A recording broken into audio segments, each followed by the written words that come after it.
Good evening. The birthplace of Martin Luther King Jr. has been doused in gasoline and arsenic.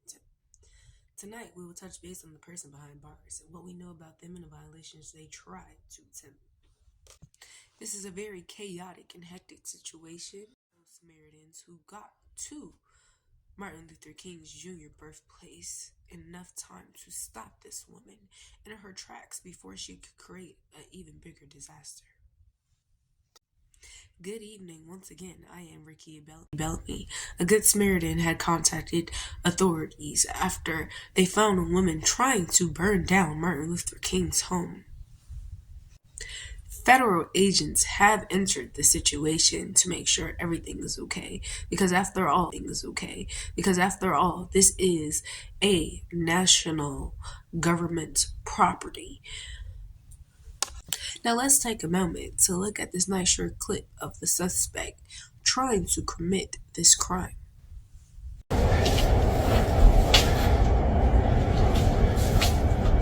What are you doing? Like soap? What are you doing? No, that's gasoline. Was there some type of direction? Or you just felt like this is what you needed to do? Okay, Cherokee War Chief, what on the earth does that have to do with an MLK? Same mentality, okay? And that's why he's putting you in a position in which you can still breathe. They're on their way. But you're Nobody's trying to hurt you. We just want to make sure the house, nothing happens to it. And are you comfortable? Are you comfortable, young lady? Looking at this print. Okay, as long as you can breathe and you're comfortable, we're good. and started dumping the gas all over the porch. So instantly it's like, okay, this is not good. And I said, what are you doing? And you could smell. So she came back down, she dropped the can in the bushes, and then came back down to grab her lighter. So let's go ahead and cover it. The vehicle has valid insurance. You get a chance on it. And there you have it.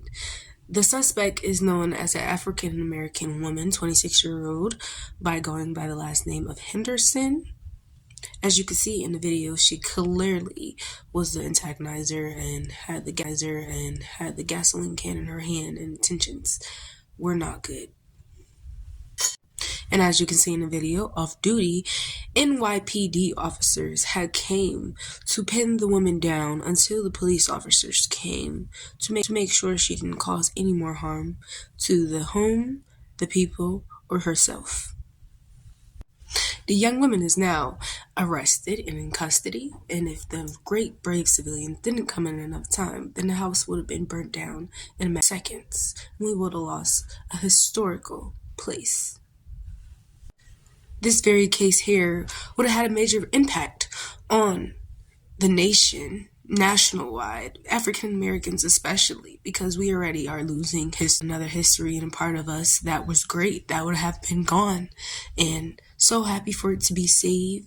Just as mentioned in an interview with Martin Luther King's son, Martin Luther King III, he's also has stated it would have been very devastating to his legacy, his family's property, and not only that, generations of children who come to tour and see the place for themselves. Thanks for saving our national landmark. And we'll be back very shortly. Thank you.